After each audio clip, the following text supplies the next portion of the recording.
Polypop.fr. La pop culture jusqu'au bout des ondes.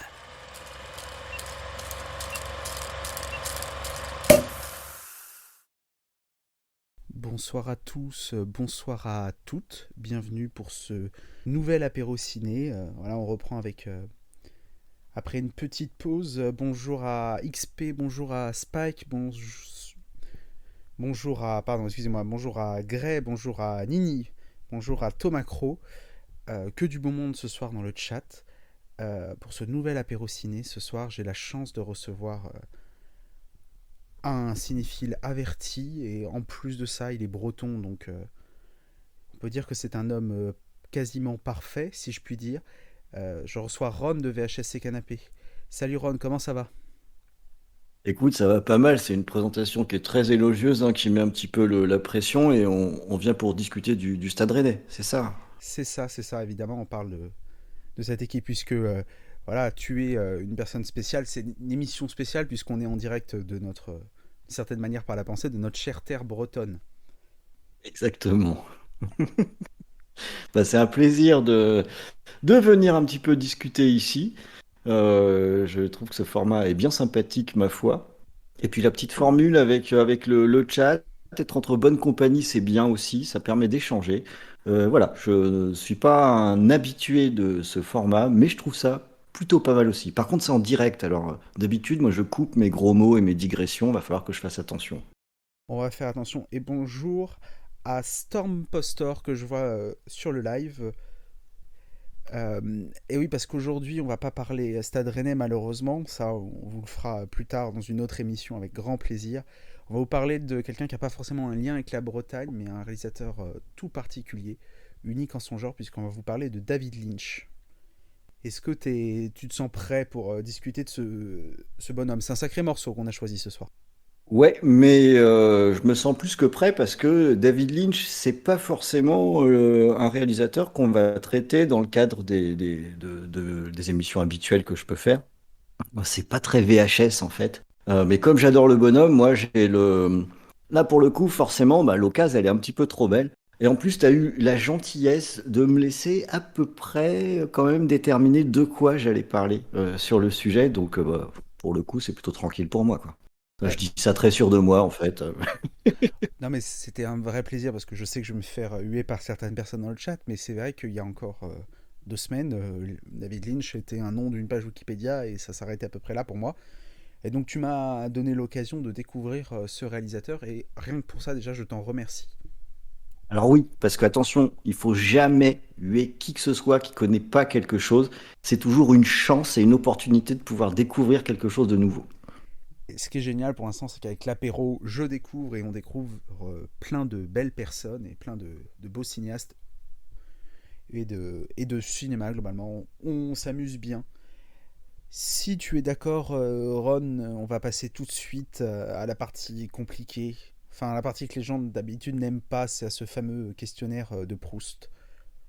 Oui, écoute, je me suis versé une bière, hein, j'ai mes clopes pas loin, je suis équipé, tu peux y aller. Et tout de suite, je rentre et je mets les pieds dans le plat. Je voulais savoir quelle était ton entrée en cinéphilie, mon cher. Facile, c'était Bernard et Bianca. C'est le premier film que j'ai vu au cinéma, donc je devais pas être bien haut. Je sais pas quand c'est sorti, mais je pense que j'étais vraiment tout petit. C'était hyper impressionnant et j'avais trouvé ça absolument magique, quoi. C'était fantastique et à partir de là, ben, j'ai bouffé des films, donc je sais pas quel âge j'avais, hein, peut-être 4 ans, 5 ans, un truc comme ça.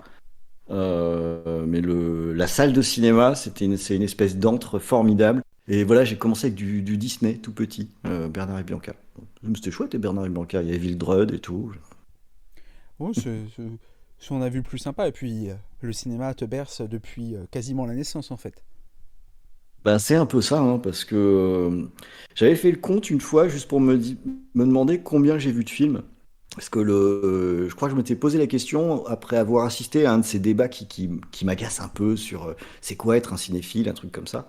Et on a fini par me poser la question, ce que je redoutais terriblement. Je dis, bon écoutez, je vais régler la question, moi je suis pas cinéphile, je suis cinéphage.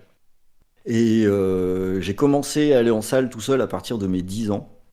Et depuis, bah, je bouffe des films un peu sans arrêt finalement, hein. Donc Et je vois 1977, Bernard et Bianca, j'avais 4 ans, merde.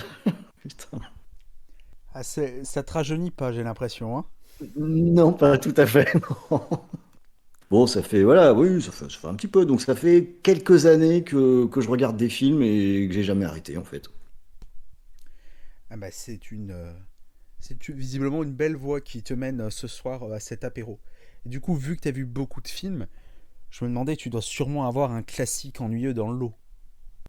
Elle est super dure cette question parce que quand je m'ennuie, bah, je revois pas, donc je trouve pas que c'est un classique. Tiens, je vais en faire hurler quelques-uns par exemple. Bah, voilà, Terrence Malick m'ennuie, donc je pourrais dire que ça pourrait être des classiques ennuyeux parce que je reconnais que formellement c'est magnifique, mais je m'ennuie.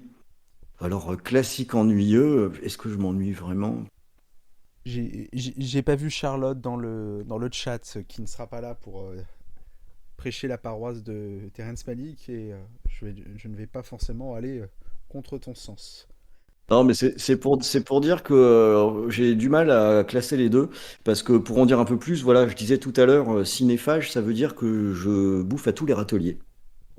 J'ai aucun complexe à regarder de la série B, même je suis un gros fan de série B, mais jusqu'au Z, mais aussi ce qu'on appelle plus facilement des classiques du cinéma de différentes époques. Et dans ma perception des choses, je fais pas vraiment de différence. Ce qui va m'intéresser, c'est est-ce que je retire une satisfaction de ce que je regarde ou pas. Ça peut être un Charles Band, où je sais bien que c'est tourné pour 3 balles, mais ça m'a fait marrer, et finalement je me suis bien amusé, donc j'en retire quelque chose de bien. Ou ça peut être Le Bon, la Brute et le Truand, qui est d'un tout autre calibre, on va dire, dans l'histoire du cinéma. Mais fondamentalement, voilà, j'ai du mal à faire un classement. Alors, dire classique, moi, les classiques qui me viennent en tête, moi, c'est plus des trucs un peu couillons, mais que j'adore. Ça va être Demolition Man, ça va être Die Hard, ça va être Freddy 3, Reanimator. Voilà, Le Bon, la Brute et le Truand, je l'ai donné. Mais pas ennuyeux. En tout cas, si c'est ennuyeux, bah, passe à autre chose. Et du coup, c'est pas un classique pour moi. J'ai un peu botté en touche sur la question, là. Non, mais en soi, non, c'est le charme de ce questionnaire aussi, c'est de laisser parfois l'occasion de botter un peu en touche et de faire des pirouettes comme ça. Et du coup, toi qui es cinéphage, t'as vu beaucoup de choses, et du coup, c'est quoi ton grand film incompris? Il y aurait une belle liste. Alors, je vais en donner un qui me vient en tête là, parce que j'en ai parlé il y a peu avec mon comparse Creepers. Un cri dans l'océan, par exemple. Voilà, pour moi, le film incompris, c'est un film qui n'a pas rencontré son public, alors qu'à mon avis, il est vraiment bon. Et il y a il y en a une paire comme ça que je trouve particulièrement intéressant et qui fondamentalement sont étrangement peu connus à mon sens. Ou si je disais L'île aux pirates, le film de Renny Harlin, pourquoi il s'est planté, je comprends pas. Moi, je trouve que c'est un film cool. Mais je crois aussi que on a les films incompris. Il y en a qui sont incompris aujourd'hui et qui vont l'être plus tard. C'est difficile à déterminer à quel moment. Il y a des tas de trucs qui vont peut-être sortir maintenant où on va trouver que c'est du nanar. Et dans 10 ans, ben, d'un seul coup, il va y avoir un déclic. Et ça arrive absolument tout le temps. Il suffit de se rappeler comment Télérama adorait critiquer les films de Carpenter, dont vous aviez parlé dans une précédente émission. Et puis au fil des années, bah, d'un seul coup, c'est devenu finalement des classiques. Alors que fondamentalement au départ, bah, c'était considéré comme du B, voire du bis, avec un petit peu de mépris. Donc le classique, c'est le fait de ne pas comprendre un film, c'est une valeur un peu fluctuante, à mon avis. Alors aujourd'hui, comme je suis quand même plus dans des films qui sont un peu dans le passé, j'ai pas mal de trains de retard. Je suis pas un gros fan d'actualité d'une façon générale sur notre période actuelle. Bah, j'ai l'impression que ça y est, ils sont bien tous compris hein, maintenant. Et je vois dans le chat, ça parle de Verhoeven. Bah voilà, quel excellent exemple où on peut dire tout et n'importe quoi sur les films qu'il a fait. Et finalement, bah, au fil du temps, on se dit ah, c'était peut-être autre chose finalement quoi. Et peut-être que Street Fighter sera réhabilité un jour, allez savoir après tout. Moi je l'aime bien Street Fighter, hein. Le discours de Van Damme quand même, qui est autre chose on va dire. Ouais, et puis, mais on va pas s'étendre sur Verhoeven parce que mon petit doigt me dit qu'on va peut-être en reparler tout à l'heure. Voilà. Et je dis ça, je dis rien. Je voulais savoir, changement de sujet avant de trop en dire, quel est ton plaisir coupable? Mon plaisir coupable c'est le B qui tire vers le Z. C'est les toutes petites prods Le... Et je nommais pas par hasard Charles Band tout à l'heure. Moi, les productions Full Moon ou Empire, c'est des trucs que j'aime vraiment bien regarder. Alors, par contre, attention, je me sens pas coupable un seul instant quand je regarde ça, hein. Mais ça fait. Il y a souvent cette espèce de réflexe. Quand je vais aller regarder dans ma pile de DVD, il y a des films qui sont quand même bien cotés, bien connus, très bonne réputation et que j'ai pas encore vu. Et puis, va savoir pourquoi, il y a mon doigt qui s'arrête sur le DVD un petit peu craspec qui est en dessous. Parce que je sais que ça va être un petit peu déconnant, que ça va être un petit peu déviant, que ça sort un peu des chantiers battus, des sentiers, pardon. Et c'est là où il y a des chances d'être surpris. Alors même quand c'est moche, que c'est pas bien réalisé, que l'image est pas très belle, bon, voilà. Moi, c'est assez naturellement, je vais aller vers ça.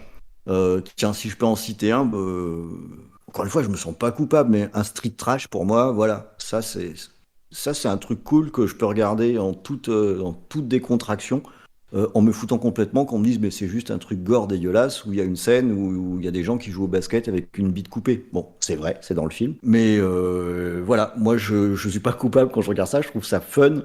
Je sais que c'est pas forcément partagé par tous, mais j'ai pas beaucoup de barrières par rapport à ça, donc sentir coupable, ça m'arrive pas souvent en fait. Et t'as bien raison, je pense. J'enchaîne, et je voulais savoir quel est le film qui t'arrache une larme. Alors là, il y en a plusieurs, hein, parce que je suis bon public. Quand je regarde les films, j'ai pas de difficulté pour me rentrer dans le film. Alors il y en a un où ça fait banco à chaque fois, c'est Incassable. Le passage où Bruce Willis dit sans le dire à son gamin que oui, c'est lui le super-héros, je trouve ça super touchant. Mais ça doit être un truc de papa, ça, je pense. Et voilà, là c'est sûr, j'ai les grosses larmichettes qui vont commencer à couler. Mais je peux avoir la larme facile, hein, quand je regarde les films. Voilà, je pense à celui-ci parce qu'il m'avait vraiment quand même, il m'avait vraiment surpris en fait. Je m'étais bien fait avoir avec ça. Mais je suis pas sûr d'être une référence, hein. Je pense que je pourrais chialer en regardant La Petite Maison dans la Prairie finalement, quoi. Ouais, tu as la larme un peu facile finalement en salle, d'après ce que je comprends. Ouais, ouais, mais ouais.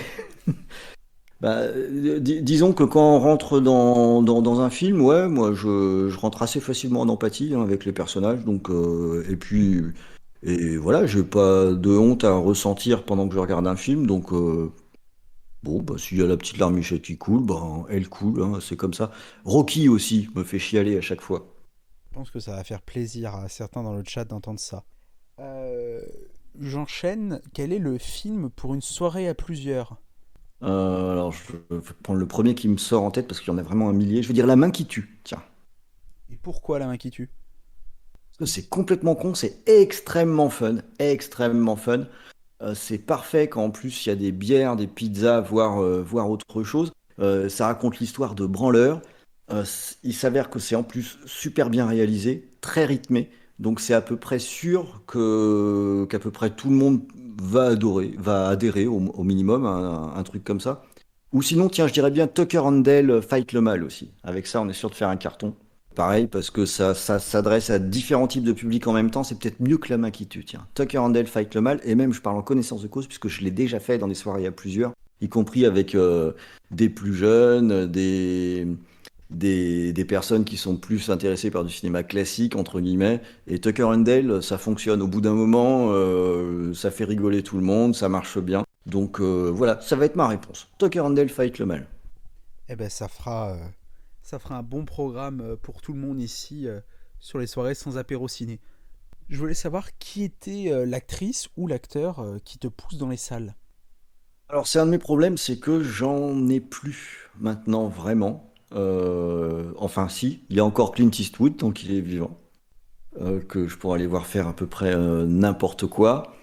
Mais voilà, c'est un de mes petits problèmes avec le cinéma du moment, c'est que j'ai du mal à voir des acteurs ou actrices qui me transportent, enfin en tout cas sur qui je mise pour un film. Ted Dupontel en France, ouais, lui quand même, il me fait bouger. Mais autant il y a quelques années, j'avais l'impression qu'il y avait beaucoup de stars, quoi. Avec beaucoup de charisme, ou là, avec le nom sur l'affiche, ça pouvait suffire pour que j'y aille. Là maintenant, je trouve que c'est moins. c'est moins le cas. Ou alors dans des seconds rôles. Je préfère les seconds rôles aujourd'hui. Turturro ou Goodman. Ça, c'est des acteurs qui me disent bien.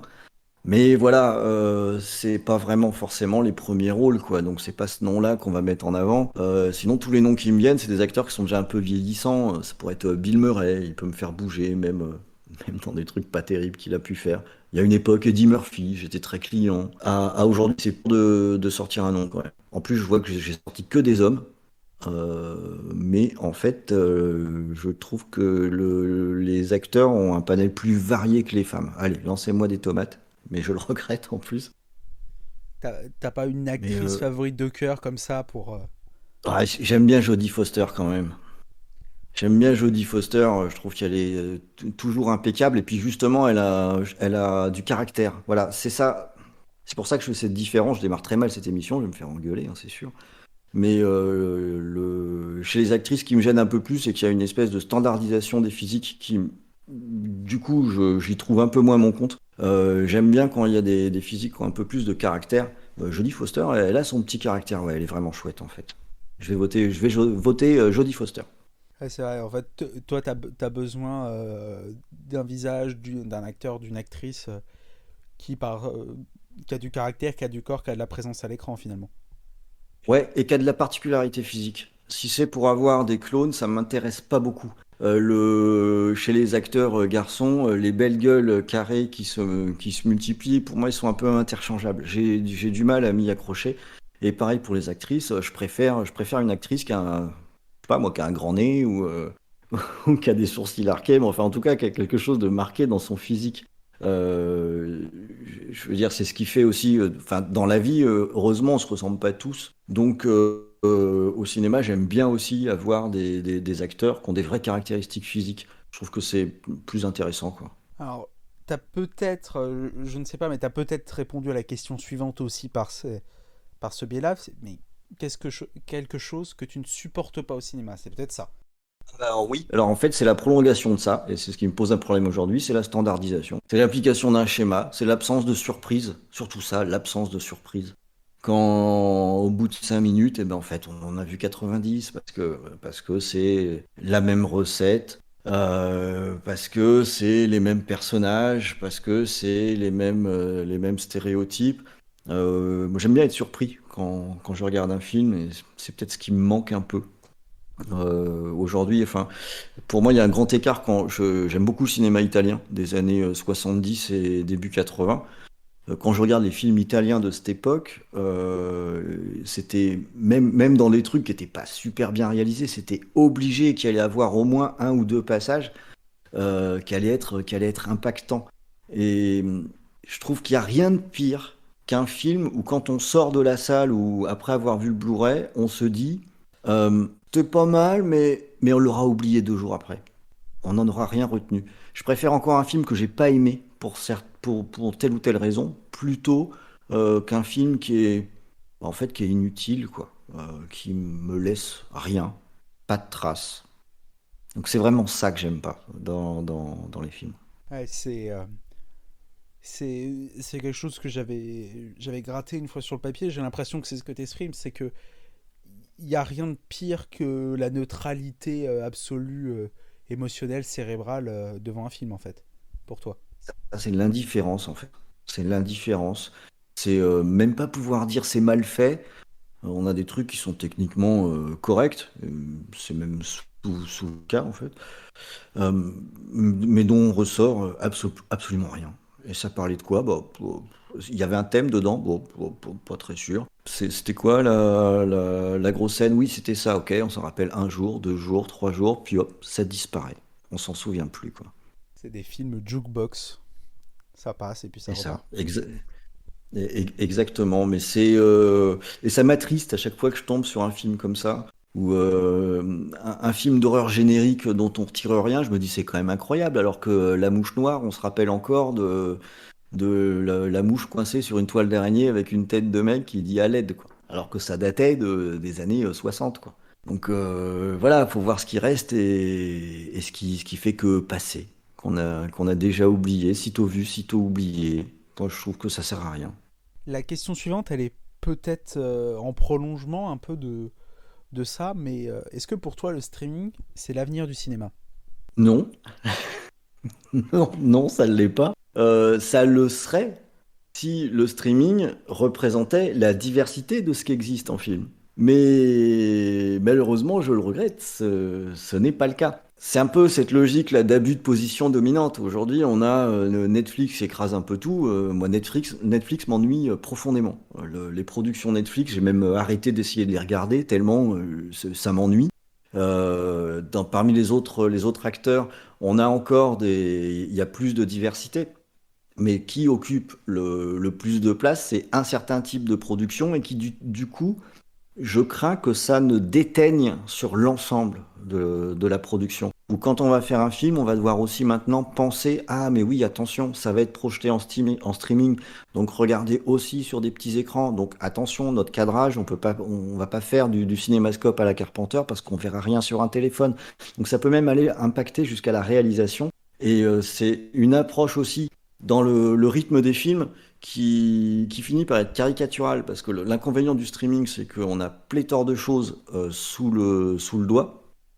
Si on s'ennuie au bout de 5 minutes, le spectateur, il va arrêter son film et passer à autre chose. Et c'est le but du jeu. Le but du streaming, c'est de maintenir le plus longtemps possible le client en ligne. Donc il va zapper.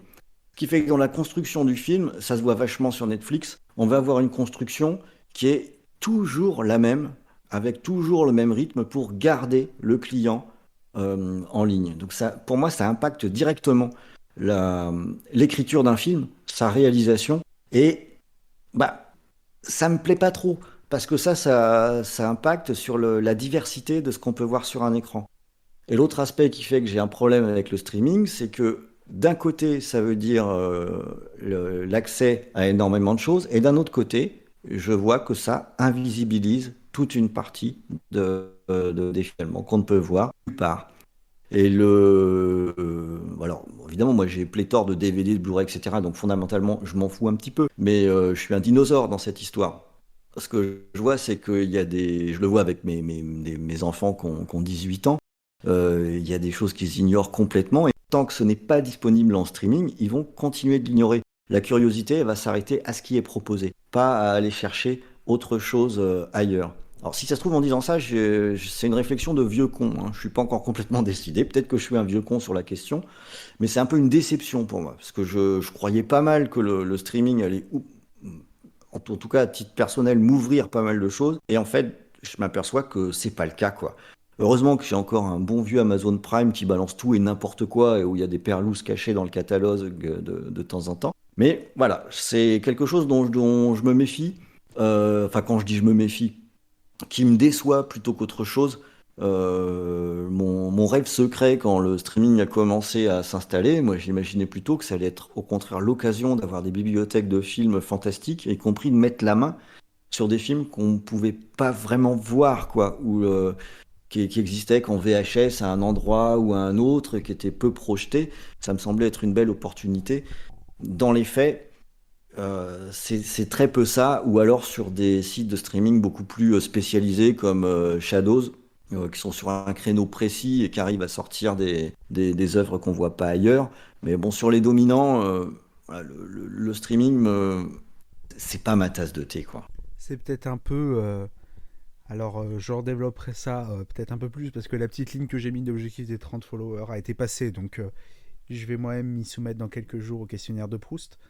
Mais c'est un peu la différence entre... Tu vois, Shadow, ça serait un peu le cinéma d'arrêt d'essai, et Netflix, c'est Bah, le gros structure Pathé Gaumont UGC, quoi. Bah, en fait, je crois que tu as raison. Sauf que Shadows, l'arrêt essai qu'ils font, c'est du film de genre, c'est du craspec, c'est du polar burné, c'est du film d'horreur. Donc il y a une espèce de renversement des valeurs. Après, il y a des choses qui continuent d'être très bien. Je vois XP qui parle de OCS. Oui, il y a des programmes qui sont très chouettes. Mais au bout d'un moment, t'en prends combien d'abonnements? Ça devient compliqué, quoi. C'est une vraie question que je me suis posée à un moment donné. Il faut que je m'abonne à combien de services pour vraiment être satisfait? Et d'un autre côté, je me dis, ben ouais, mais ça va me coûter combien de faire ma commande de Blu-ray finalement pour ce montant-là tous les mois? Et au final, ben, j'ai pris l'option plutôt continuer d'acheter du physique. Bon, au moins, je vais chercher ce qui m'intéresse. Et le fait d'avoir une offre qui est totalement éclatée, finalement, je suis pas sûr que ça rende tant service que ça, quoi. Et pour ceux qui nous connaissent et qui ne savent pas que c'est quelque chose de ciné, on pourrait croire que tu parles du visionnage du foot. Un peu. Ah bah c'est un peu le cas, hein. Moi, Voilà, mais on est connecté puisque Nils l'a dit aussi dans le chat. Exactement, même problème. Enfin, exactement, hein. Moi, les matchs de foot, en général, je les suis avec un pote qui me file un rip, hein. Ah, moi, je ne parle pas des choses que je peux potentiellement faire illégalement. Alors, c'est plus simple, moi, je me suis abonné au stade, comme ça, au moins, je Ah vois la oui, moitié de la oui, c'est saison. pas mal ça. Je voulais savoir, après cet aparté foot, quelle est ta sainte trinité du cinéma? Carpenter, je vais mettre Carpenter c'est en 1, mais derrière, c'est là où ça commence à devenir dur. Je vais mettre Cronenberg et Argento, De Palma, Eastwood. Non, je crois qu'il y a un pour le troisième. Ouais, faut que je prenne un italien. Bon, Argento, c'est trop facile. Fulci. Ouais, Fulci, c'est bien. Ça fait un beau trio. Ouais, bon, je vais prendre ces trois-là. Je t'ai vu avoir beaucoup de facilité sur Carpenter, peut-être une petite explication pourquoi? Parce que Carpenter, c'est le réalisateur qui m'a fait comprendre ce que c'était qu'un réalisateur. Quand j'ai vu Halloween la première fois, c'était avec ma tata en plus, c'était diffusé à la télé. Et le film m'avait fait énormément d'effets. Je devais avoir, je pense, je sais pas, 13 ans, 14 ans, quelque chose comme ça. Et tant et si bien qu'après l'avoir vu à la télé, c'est un film qui m'a fait réfléchir, parce que j'en avais déjà vu pas mal, des slashers, des films d'horreur, des choses comme ça. Et puis ce Halloween, c'était pas normal que je réagisse comme ça, donc j'ai dû réfléchir pourquoi ça avait eu cet impact. Et j'ai compris que par son approche, par sa mise en scène, par sa logique d'utiliser la profondeur du champ, ça avait un impact direct sur le spectateur, que le langage cinématographique racontait aussi quelque chose. Et à partir de là, ça a changé un peu ma vision des choses. C'est le moment où j'ai commencé à me dire, ah mais en fait, le nom du réalisateur, c'est important. Suivant qui réalise un même sujet, un même scénario, on va pas avoir le même résultat. Et Carpenter, pour moi, c'est un patron. Parce qu'après avoir vu Halloween, un peu plus tard, bon, j'ai vu bien sûr tous ses films, il a une approche qui me parle énormément. Je trouve que les images sont toujours super bien composées. J'adore le scope. Et en termes de narration, j'adore son efficacité. Sa capacité à introduire son sujet en un temps record. C'est vraiment 4 minutes montre en main. On sait exactement de quoi on va parler, quelle va être la tonalité. Les personnages sont déjà en partie caractérisés. Je trouve ça absolument redoutable. Et puis j'aime bien le personnage qui est, qui est un peu un électron libre. Euh, ça me plaît, quoi. Donc, quand je regarde sur l'ensemble de sa filmo, que ce soit Jack Burton, qui était quand même un truc un petit peu osé, ou Invasion Los Angeles, quoi, qui est incroyable, enfin, qui est presque, enfin, qui est courageux, mais peut-être même suicidaire, quoi, de faire un film comme ça. Voilà, moi, c'est des trucs qui me parlent beaucoup. Comme je suis très amateur de SF, en plus, c'est des sujets qu'il a abordés à plusieurs reprises. Donc, j'ai une vraie connexion avec Carpenter. Je trouve qu'il y a plusieurs films que je trouve parfaits, en fait, que je regarde tous les ans, quoi. Et ça me parle. Ça connecte. Puis la largeur le scope, c'est un truc génial, parce que le scope de Carpenter, euh, ça veut dire que c'est fait pour la salle. C'est du film de cinéma. Il est pensé de cette façon-là. Euh, alors c'est presque vieillot maintenant finalement de voir un scope, mais moi ça continue de me parler. Et il y a un côté aussi artisan qui m'intéresse. De voir que le type finalement, ses meilleurs films, c'est les films qui avaient peut-être le moins de thunes, quand il était libre. C'est important d'être libre hein, quand on est réalisateur. Enfin, en tout cas, j'en suis convaincu, quoi. Et enfin, peut-être que ça va glisser, peut-être que la réponse à cette question, à cette dernière question, c'est Carpenter. Je voulais savoir quel est ton film ultime. Ouais, bah, mon film ultime, bah, du coup, c'est Halloween. Parce que d'abord, je m'en lasse pas. Et puis parce qu'il correspond à la façon dont je l'ai découvert. Donc, dans, enfin, ce Halloween, je l'ai acheté je sais pas combien de fois, en je sais pas combien de versions. Je m'en lasse absolument pas. Mes gamins, j'ai attendu impatiemment qu'ils aient l'âge pour qu'on regarde Halloween. Quand ils étaient tout petits, je leur chantais les musiques d'Halloween. Donc ils allaient à l'école en maternelle, ils chantonnaient. Ding, ding, ding, ding, ding, ding, ding, ding, ding, ding, ding, ding.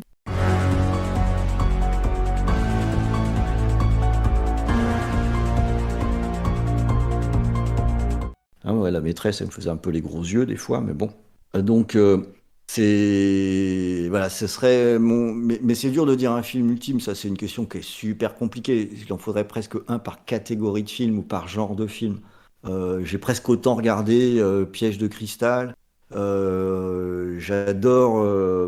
Ouais, je le vois dans le chat.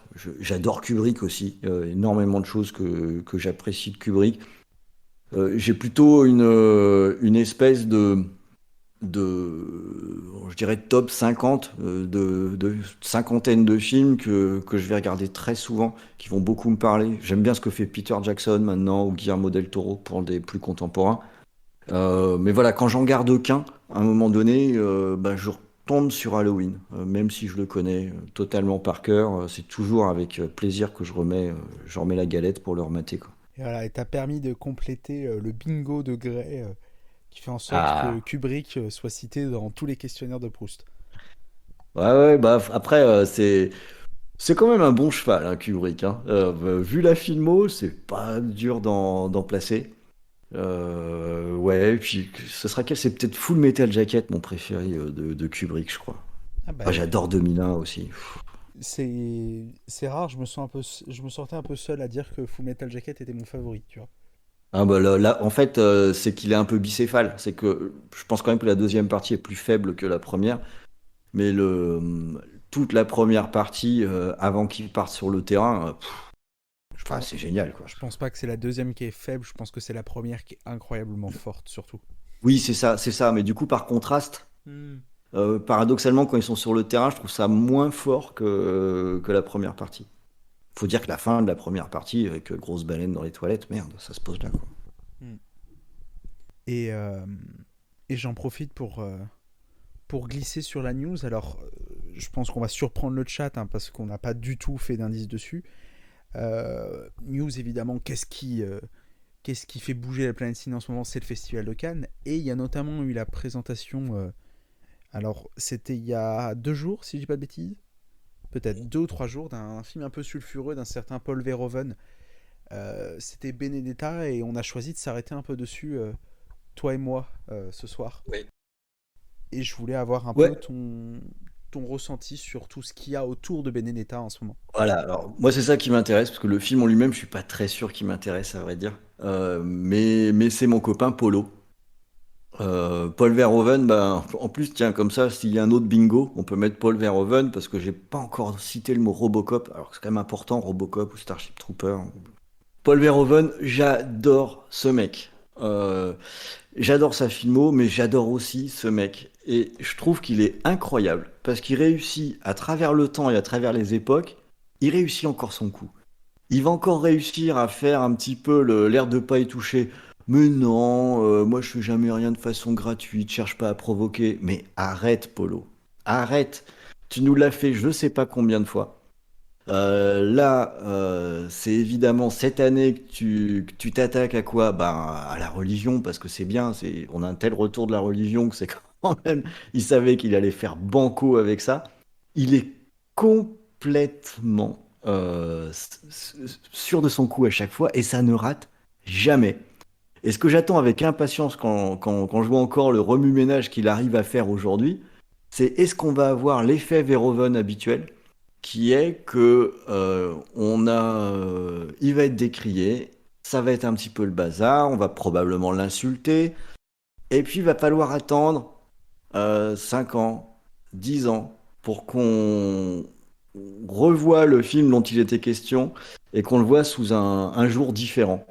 Alors, est-ce que ça va être le cas avec celui-là? J'en sais rien, c'est trop tôt. Mais il m'impressionne, Verhoeven, à chaque fois réussir son coup. C'est vraiment balèze.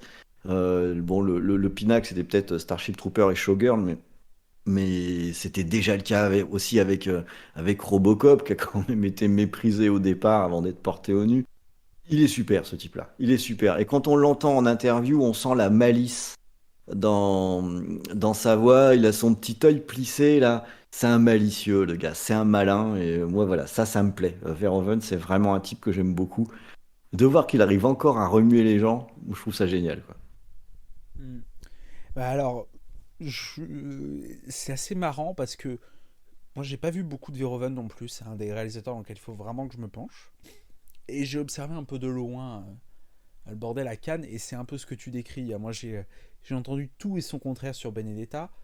Euh, et cet après-midi j'avais un peu de temps, je me suis dit je vais aller le voir. Comme ça c'est bien, on avait prévu de vous parler de Benedetta un Mm. peu ce soir. On va être là. Et ça m'a fait marrer parce que moi j'ai fini la séance. J'ai adoré, hein, le film m'a scotché.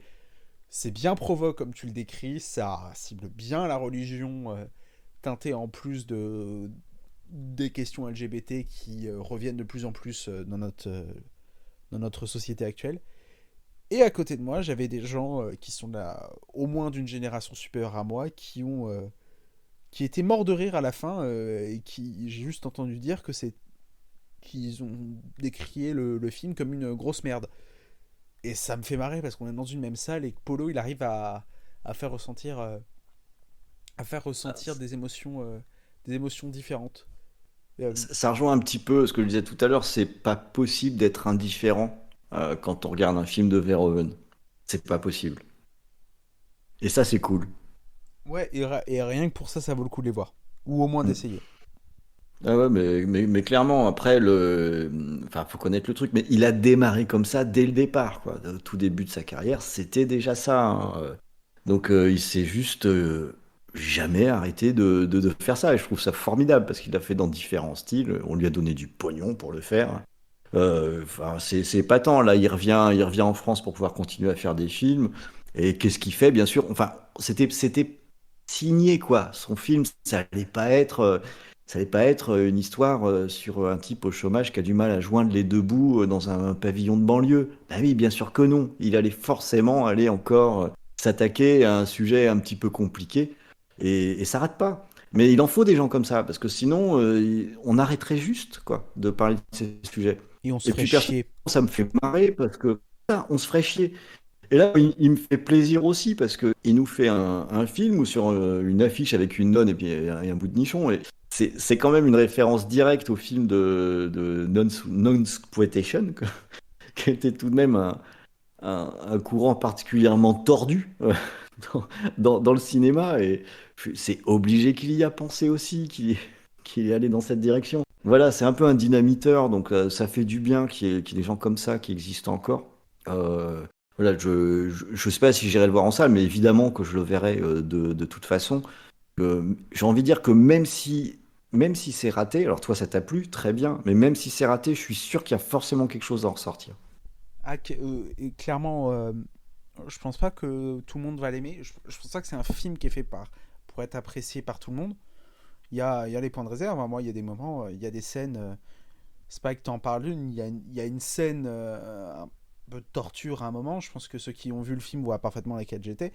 J'étais dans le fauteuil et plus d'une fois j'avais envie de. Parce que j'étais pas bien, j'avais envie de me barrer de la salle. Ce qui est. C'est pas parce que le film est pas bien, c'est parce qu'on se sent pas bien. C'est comme un instinct de survie, mais en même temps, on va pas avoir du Verhoeven pour être caressé gentiment dans le sens du poil.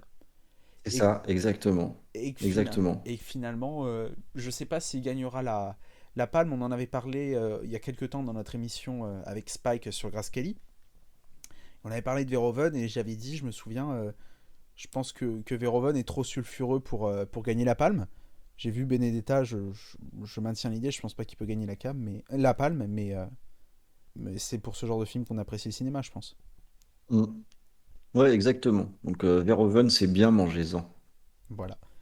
Et puis vous voyez Benedetta en salle et voyez dès que vous pouvez les autres films, je pense. Oui, carrément. Ce mec, il a quand même été traité de facho. Enfin, c'était extraordinaire, quoi. J'ai j'ai- L'ouragan autour de Starship Troopers, c'était j'ai- incroyable. C'était incroyable. j'ai pas lu les papiers sur Benedetta avant parce que j'évite de lire les papiers sur les films que j'ai pas encore vus et que je projette potentiellement de voir pour pas me faire spoiler. Mais là, du coup, je pense qu'après après l'émission, je vais aller me régaler en lisant quelques papiers de Benedetta parce que je pense qu'on va en voir des belles. C'est ça, et c'est à peu près sûr, hein. Là aussi, il y a un bingo à faire. Et la transition est peut-être un peu presque toute trouvée parce qu'on m'a parlé d'un autre réalisateur plus en détail, un autre réalisateur qui laisse pas indifférent. Parce que je pense pas qu'on peut rester indifférent à David Lynch. David Lynch, peut-être que tu peux nous le présenter peut-être un peu plus en détail. Ouais, alors je me suis pas arrêté beaucoup sur le personnage, je dois avouer, c'est pas ça qui m'intéresse le plus vraiment, mais on peut quand même en dire deux mots. Parce que David Lynch, c'est un type qui, au départ, était pas forcément destiné au cinéma. Il a commencé par de la peinture. Et donc ça, c'est quelque chose qu'on va un peu développer parce que c'est quelque chose qu'il a gardé, où c'est un type qui va avoir une approche dans toute sa filmographie, hein, finalement, bon, qui est pas géante, hein. Il a fait, attends, 1, 2, 3, 4, Il 5, a 6, fait 10 7, 8, films et 9, une série, 10 il me semble. films. Voilà, c'est ça. Bah, donc c'est pas non plus énorme. Enfin, Et 10 longs métrages parce que je crois qu'il a beaucoup de courts métrages. oui, il a fait pas mal de cours. Mais pour le coup, les cours, ils ont une approche hyper, enfin, art plastique, j'ai envie de dire. Euh, mais il va garder une certaine ligne de conduite qu'il va garder probablement de ses études et puis de ses goûts au départ. C'est que il va faire les choses à sa façon.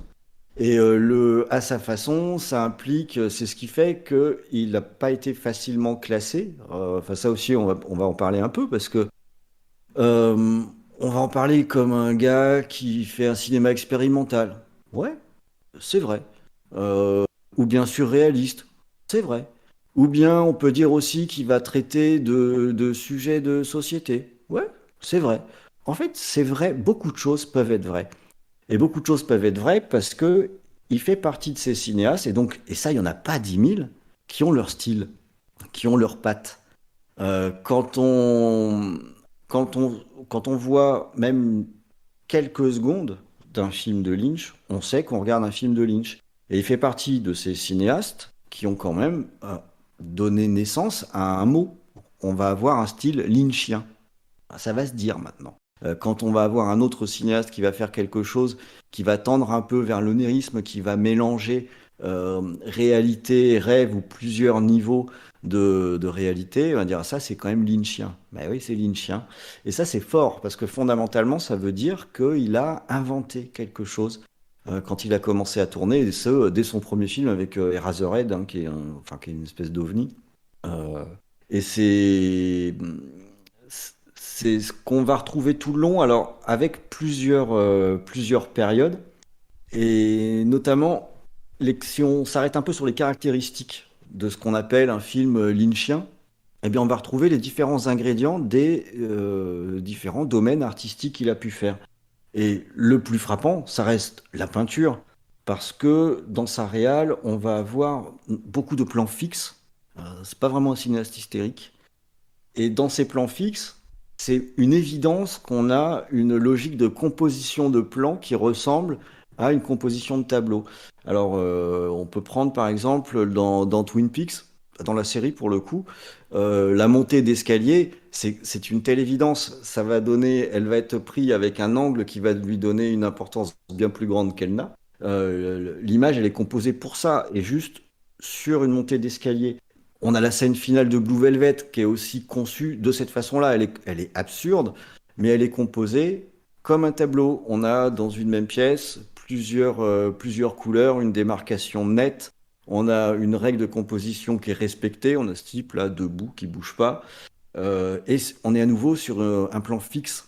Et dans toute sa réalisation, ça va suinter. Celui qui est le plus évident pour moi, c'est dans Lost Highway, où dans Lost Highway, ce film, il est carrément conçu comme une série de tableaux.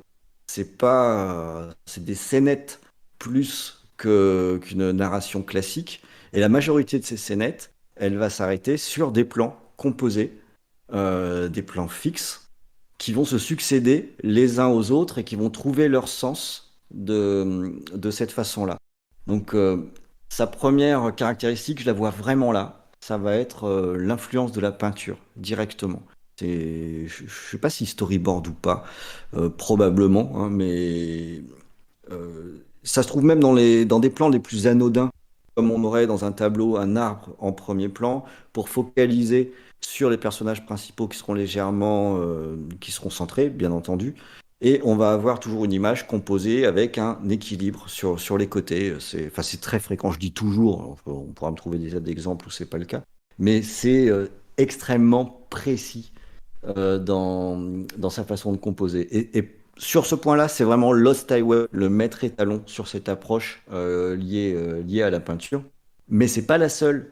Dans son style, on va avoir également une approche qui est musicale, puisque Lynch s'intéresse aussi à la musique. Il fait de la musique, alors des trucs un petit peu, des fois, un petit peu chelou d'ailleurs, faut bien reconnaître. Mais c'est un truc qui est très important pour lui.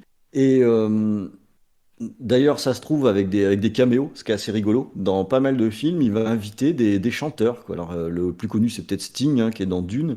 Mais on a aussi Chris Isaac, qui est dans Twin Peaks, ou Marilyn Manson dans Lost Highway. Donc, ouais, il fait venir des copains, quoi. Et quand on a l'idée de s'intéresser à la musique qui accompagne les films, on va voir que les films vont avoir un rythme qui va être sur l'ambiance musicale choisie.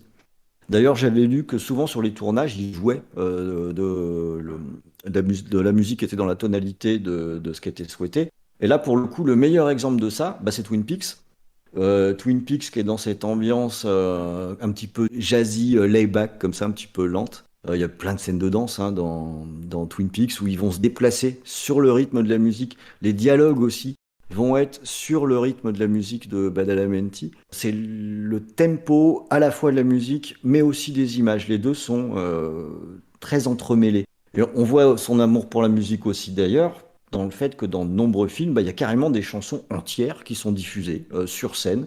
Alors ce qui peut être un peu surprenant, mais dans Blue Velvet, on a la chanson complète. Hein.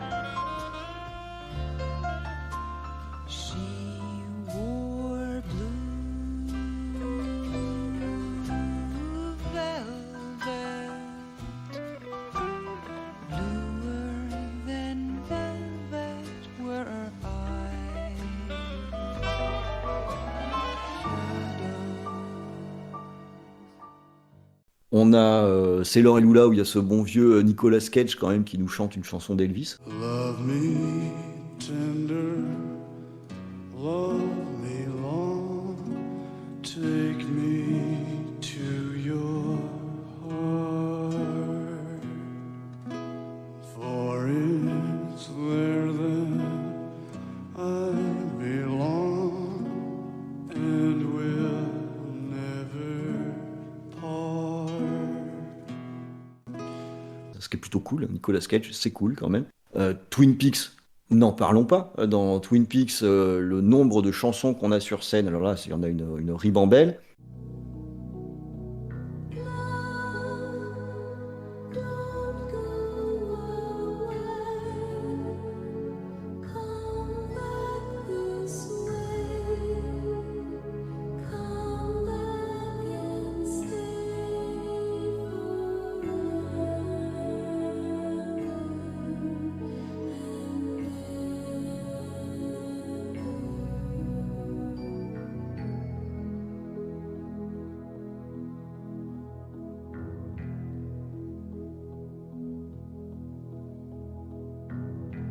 Et je crois que c'est dans Mulholland Drive aussi. No me quieres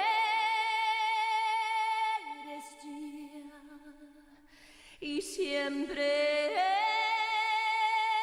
estaré llorando por tu amor, llorando por tu amor, tu amor se llevó. Où on a une prestation complète qui est sur scène. Donc ça nous fait déjà 2 caractéristiques pour définir son style.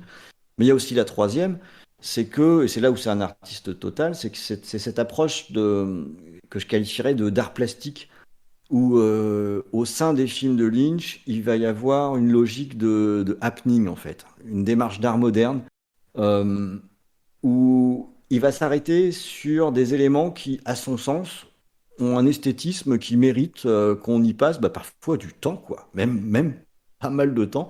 On peut se retrouver avec des plans fixes sur des éléments qui peuvent être anodins ou pas, parce que c'est rarement anodin chez Lynch, mais avec cette logique de faire naître de l'étrange, de faire montrer un événement à l'écran, comme une performance d'art moderne. Alors, dès son premier film, c'était le cas dans Eraserhead. Rappelons-nous de la scène du poulet. Mais dans le deuxième, ça a continué. Hein. L'intro d'Elephant Man, c'est de l'art abstrait. Hein. Alors ensuite, que ce soit dans Twin Peaks ou dans Lost Highway, c'est un festival. Et à nouveau dans Lost Highway, parce que je l'aime vraiment beaucoup celui-là, cette logique, elle est très poussée, où il y a à la fois ces plans fixes qui ressemblent à des tableaux, mais où en même temps, il va avoir cette approche un peu de créer un événement avec des trucs comme, il adore les ralentis de flammes notamment, les marches arrière, aller en avant, en arrière, ça l'amuse beaucoup, hein, ça. Les ultra ralentis, ça c'est quelque chose qu'il va beaucoup aimer aussi. Utiliser les stroboscopes pour créer des situations étranges, créer un décalage. Et quand on additionne tout ça, eh bien c'est là où on a un vrai style qui ressort, un vrai style qui naît à travers le rythme, la composition des images et la logique de décalage, la logique de happening, de décalage. C'est ce qui fait que fondamentalement, on reconnaît tout de suite une image de Lynch ou un film de Lynch. En tout cas, dans la majorité de ces films. C'était un portrait plus que complet, là. Je t'avoue que je cherche un peu qu'est-ce qui n'a pas été dit. Il y a peut-être une expression, moi. Alors, comme j'ai dit, j'ai découvert David Lynch très récemment. Donc, c'est quelque chose que j'ai un peu, d'une certaine manière, fantasmé, moi, pendant très longtemps. Voilà, j'ai parlé trop longtemps, donc j'ai perdu mon animateur, j'ai l'impression. Non. C'était juste passionnant. C'est que parfois, je me mets en tant que spectateur, presque, tellement c'est passionnant. Mais c'est Lynch. Finalement, j'ai fini par le fantasmer un peu de l'image qu'est Lynch. Et tu parlais très bien. Il y a peut-être une expression que j'ai parfois entendue, que j'ai parfois trouvé stupide, mais pour le coup que je trouve assez adaptée à Lynch, c'est la notion d'art total, en fait. J'ai la sensation que Lynch, je sais pas si c'est ta perception aussi, mais qui a une maîtrise sur absolument tout, qui est sur chaque angle de caméra vraiment, qui tient du prodige, en fait, que j'ai l'impression que quasiment personne ne peut atteindre ce niveau de maîtrise, cette notion d'art total. Parce qu'il maîtrise l'aspect premier peut-être, mais il va plus loin. Tu parles de la relation avec l'art plastique. T'as l'impression de voir tu vois un film et tu vois des tableaux. T'as l'impression de faire un tour au musée. T'as l'impression d'entendre un concert. Et c'est peut-être la force que je trouve chez Lynch. Je sais pas ce que t'en penses toi là-dessus. Oui, absolument. En fait, il y a de la place pour tous les arts, mais là où il est malin, c'est qu'il va utiliser le médium cinéma pour pouvoir les compiler les uns et les autres. C'est ce qui lui permet à la fois d'avoir un plan fixe. Un plan fixe, c'est pas spécialement cinématographique, sauf quand ça bouge dedans, et sauf quand ce qui se passe dedans va l'être sur un certain rythme. Là, on va avoir finalement une compilation de ce dont il a besoin pour faire passer ce qu'il souhaite très exactement. Donc c'est une démarche qui est hyper complétiste en fait. Il n'y a pas un aspect qui est laissé en retrait par rapport à un autre. Ce qui fait que c'est des films qui sont aussi très réfléchis, manifestement. Lui, pour les faire, il a besoin de beaucoup les réfléchir. Pour les recevoir, c'est autre chose. C'est encore une autre question. Mais je te rejoins, on est vraiment dans une logique d'art total. Ouais. Et on en parlait, alors je reprends un peu ce que tu disais, mais c'est vraiment, on parle d'art total et j'ai les notes, la discussion qu'on a eue pour préparer l'émission, on parlait d'artiste total même.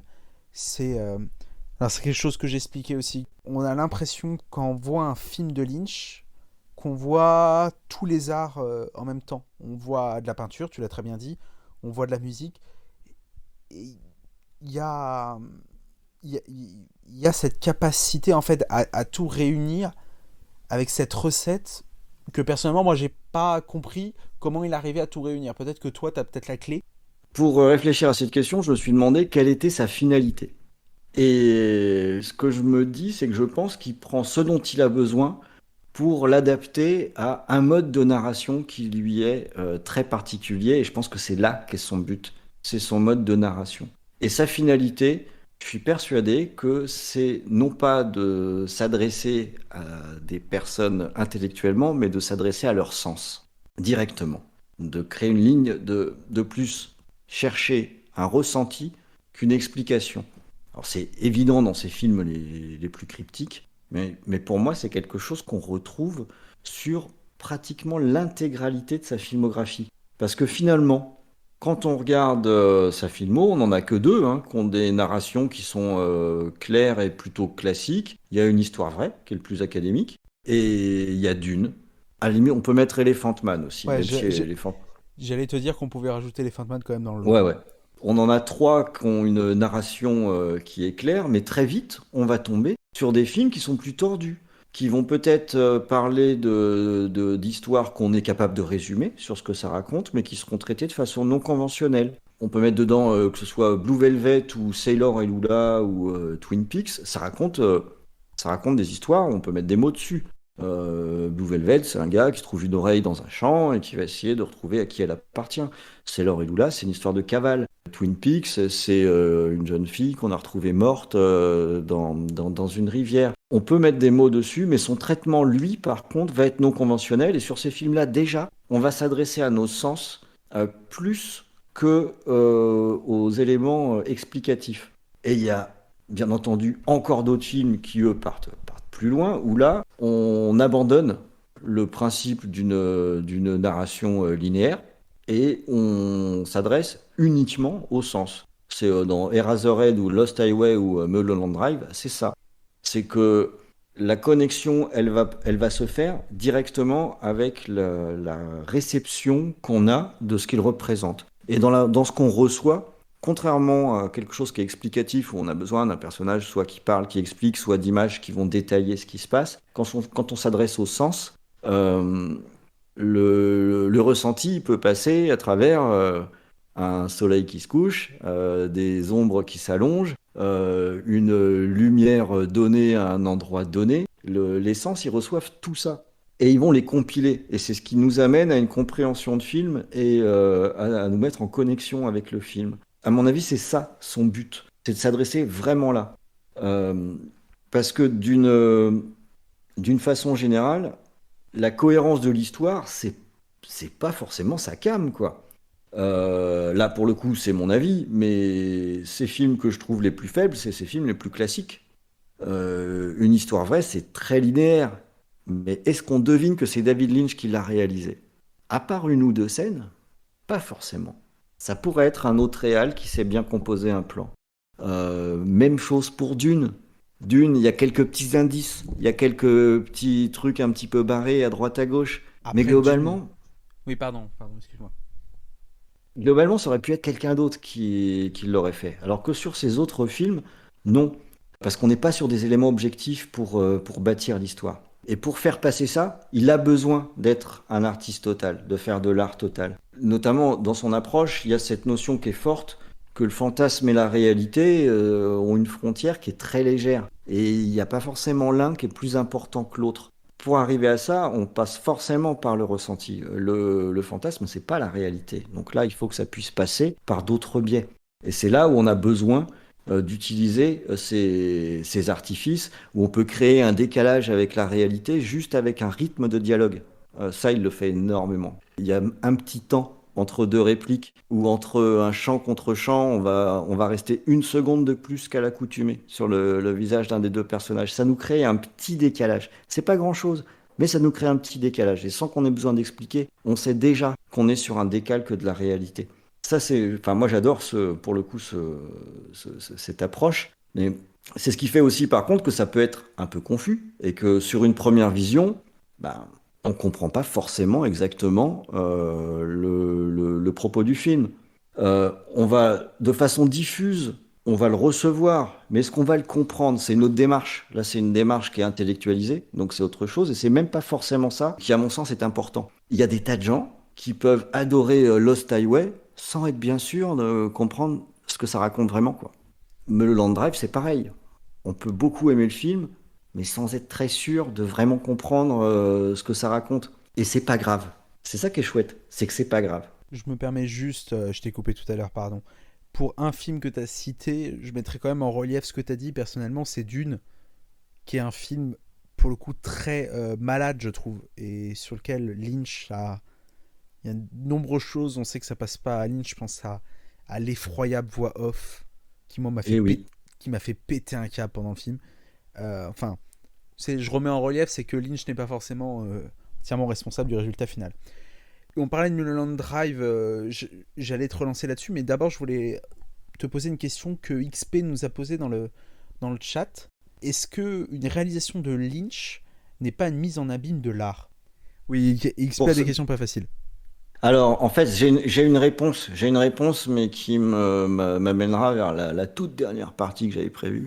Je pense pas que ce soit la finalité première. Et je pense que quand lui-même en fait une finalité, ça donne un résultat pas forcément extraordinaire. Bah, c'est une bonne base de réponse qu'on aura l'occasion d'étendre tout à l'heure dans le débat. C'est ça, exactement. Exactement. J'essaye de pas Oui, donner voilà. trop de biscuits à l'avance. Tu teases le truc, mais on va revenir, on va revenir dessus tout à l'heure.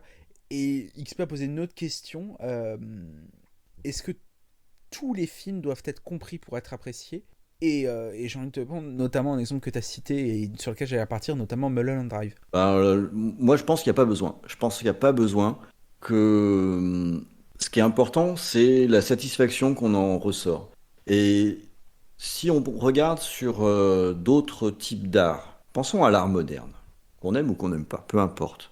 On va croiser des œuvres qui vont nous interpeller. On peut croiser un tableau qu'on va rester à regarder et c'est abstrait, ça veut rien dire de particulier, et pourtant, ça va fonctionner. On va trouver ça beau, on va trouver ça intéressant, ça va nous plaire. Pour moi, c'est pareil, un film. On peut, à la sortie du film, ne pas avoir compris le propos. On n'est pas du tout sûr. Et pourtant, à la fin du film, on se dit, j'ai quand même vu un truc vraiment intéressant. Ça m'a parlé, j'en ai ressorti quelque chose. Il s'avère que Mulholland Drive, je l'ai compris que ce week-end. En tout cas, ça se trouve, j'ai pas la bonne version, mais j'ai revu Mulholland Drive ce week-end et je me dis, tiens, ça y est, j'ai pigé où il voulait en venir. Je n'avais pas compris. Et pourtant, j'aimais bien le film. Et le Lost Highway, de la même façon, quand j'étais sorti de la salle, je m'en rappellerai toujours parce que j'étais avec une amie, on était allé voir ce film. J'étais ressorti, elle était un petit peu perplexe, elle me posait des questions et je savais pas répondre. Je savais pas répondre, j'étais pas sûr de ce du sens du film. Et pourtant, quand elle m'a dit mais ça t'a plu au fait? Et je lui ai dit mais oui, en fait j'ai adoré. J'ai adoré, j'avais pas tout compris. L'intérêt aussi, c'est que on peut ne pas comprendre quand on regarde le film, en ressortir une satisfaction, mais quelque part, ça va aussi nous donner envie de remettre le couvert, de le revoir ce film, parce qu'il y a peut-être quelque chose à en ressortir. Il y a peut-être un chemin qu'on n'a pas vu. Quand on regarde un film une deuxième fois, tout le monde le sait, quand on voit un même film une deuxième fois, on ne le regarde pas tout à fait de la même façon. Donc on va être attentif un peu à autre chose. On va se concentrer sur d'autres détails, sur d'autres personnages. Et on va peut-être piger autre chose à la deuxième vision. Et on va peut-être même piger une troisième chose à la troisième vision. Et on va se bâtir notre théorie. Mais à la limite, si on discute d'un même film avec quelqu'un, si là on doit discuter du sens de Mulholland Drive, on va peut-être même pas être d'accord. On n'aura peut-être pas vu la même chose, ou on n'aura peut-être pas la même traduction de ce qu'on a vu. Et alors, c'est pas grave. C'est intéressant ce que tu dis, parce que moi, j'ai découvert Mulholland Drive ce week-end. Donc, tu vois, et pendant une bonne partie du film, je me suis dit, ouais, mais en fait, les gens, peut-être qu'ils en font un peu trop, ça a l'air, j'ai l'impression de comprendre. Puis il y a eu ce final. Alors, j'ai moins aimé le final, personnellement, ça c'est un avis particulier. Et en fait, j'en discutais avec Thomas qui est dans le chat, Je lui ai envoyé un message après le visionnage, parce que Thomas, qui résume d'ailleurs très bien dans le chat le cinéma de Lynch, je trouve, on en parlait, est un grand fan de Lynch, et je lui ai dit, putain, je viens de finir Mulholland Drive, j'arrive pas à savoir si c'est du génie ou si c'est une arnaque incroyable. Et c'est c'est peut-être là, je pense, qu'est toute la beauté du cinéma de Lynch. C'est le fait qu'il nous emmène, malgré nous, en fait, sur des terrains dont on n'a pas l'habitude. Sur des terrains qui sont particuliers, le terrain de l'émotion. Je te paraphrase presque de manière moins bonne, mais ce que j'aime aussi dans le cinéma de Lynch, c'est qu'il va pas avoir... Mulholland Drive, c'est un film qui, je trouve, après coup, après réflexion, est très riche. Mais le cinéma de Lynch n'est pas un cinéma qui nous laisse passifs. C'est pas le divertissement, le blockbuster qu'on va aller voir, en fait. On est spectateur, personnage du film en nous-mêmes. Je sais pas ce que t'en penses là-dessus.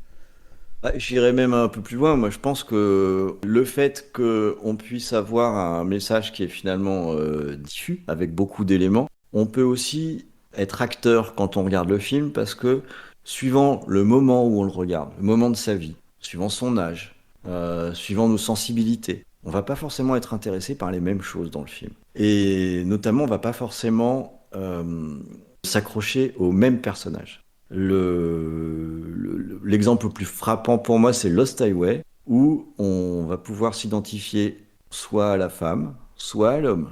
Et on va pas forcément comprendre la même chose, si on prend un point de vue ou un autre. Ce que je trouve assez rigolo sur ce film-là. Et je voudrais venir sur un point quand même qui me semble important, que j'ai pas abordé et que je voudrais placer à un moment donné. Alors je vais le faire maintenant, si tu es d'accord, bien sûr. Avec plaisir, vas-y. Quand on dit tout ça, on utilise finalement une approche qui est assez intellectualisée, hein. C'est un artiste, il prend plein de choses, etc. Il veut donner du sens. Et je pense que ça génère une certaine erreur. C'est que on va pouvoir avoir tendance à penser que le cinéma de Lynch est un cinéma élitiste. Et je voulais juste dire que je suis pas d'accord avec ça. Je pense que il n'est pas nécessaire d'avoir un bagage cinéphile quelconque pour regarder un film de Lynch. Il y a juste besoin d'une chose. Ce dont on a besoin, c'est plutôt une question d'état d'esprit, d'être ouvert et d'accepter de se laisser porter par un film. Et ça, pour moi, c'est pas du tout élitiste. N'importe qui, à partir du moment où il se laisse porter, va pouvoir ressentir le film puisqu'il s'adresse à ses sens. Et à l'inverse de ce qu'on peut avoir tendance à dire, oui, c'est du cinéma intellectuel, moi je trouve que pas tant que ça. C'est du cinéma qui est plus sensoriel. Que ce soit fait de façon intellectuelle pour être mis en place et créé, oui, bien sûr. Mais par contre, pour être reçu, je m'oppose au principe qui est de dire que Lynch, oui, quand même, c'est déjà du cinéma élitiste. Je pense que c'est une erreur. Que de même qu'un tableau peut très bien parler de la même façon à un étudiant en école de l'art qu'un paysan qui fait une visite aux Beaux-Arts, c'est pareil pour ces films-là. Et j'ai un peu testé avec mes enfants, à vrai dire. Je me suis posé la question, et mes enfants qui n'ont pas un gros bagage de cinéma, j'ai dit tiens, je vais leur montrer des films de Lynch pour voir ce que ça donne, voir si en fait ça accroche, est-ce qu'ils les reçoivent ou pas. Et j'ai 2 enfants, ça marche très bien avec l'un, ça marche beaucoup moins bien avec l'autre. Je les ai élevés pareil, quoi. Donc ça s'adresse pas plus à l'un qu'à l'autre à la base. Je pense que c'est plus une question d'état d'esprit qu'autre chose, mais voilà. Je pense que cette étiquette de cinéma élitiste, à mon avis, elle est mise là à tort. C'est même un peu regrettable qu'il y ait cette réputation, je dirais en quelque sorte. Je suis assez d'accord avec toi, dans le sens, je pense pas qu'il faut être élitiste pour voir un film de Lynch. Par contre, il faut pas être feignant. On peut pas y aller avec la feignantise, avec juste la volonté de recevoir. Je pense qu'il faut beaucoup donner au film de Lynch pour recevoir un peu. Alors, je suis pas complètement sûr de ça. En fait, je crois qu'il y a plusieurs méthodes. Mais c'est ça qui est beau, hein, c'est que sur un même film, on peut avoir plusieurs approches. Moi, je sais que j'aime bien, quand je les ai découverts, quand j'ai commencé à connaître qui était Lynch et que j'allais voir un nouveau film, tu vois, je me mettais plutôt dans un mode où, au contraire, c'était un peu, voilà, allez, j'ouvre les chakras. Vas-y, balance tout ce que tu veux. Je vais même pas faire d'effort particulier pour essayer de me raccrocher à quelque chose. Je vais juste me prendre le film et je verrai plus tard ce que j'en fais. Tu vois ce que je veux dire? J'ai plutôt été dans une attitude qui était totalement passive en première intention.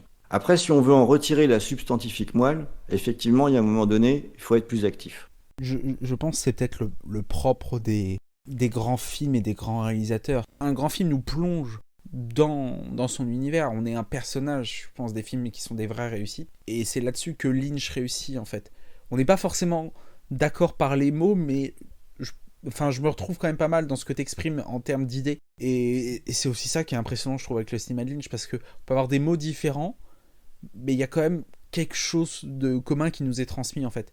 Et encore une fois, on peut très bien ne pas être d'accord ou ne pas comprendre la même chose, et ça n'a aucune espèce d'importance. Mais Il n'y a pas un truc où quelqu'un a raison ou quelqu'un a tort. C'est parce que c'est pas tellement ça, quoi. parce que les œuvres de Lynch ne sont pas conçues, je pense, pour être compris d'une certaine manière. C'est ce qu'il faisait sur le tournage de Mulholland Drive. C'est une anecdote que Justin Theroux disait souvent, c'est que les acteurs ont essayé de comprendre le film, on posait plein de questions à Lynch, et que Lynch en rigolait sur le plateau, en fait, et que les acteurs se sont arrachés les cheveux.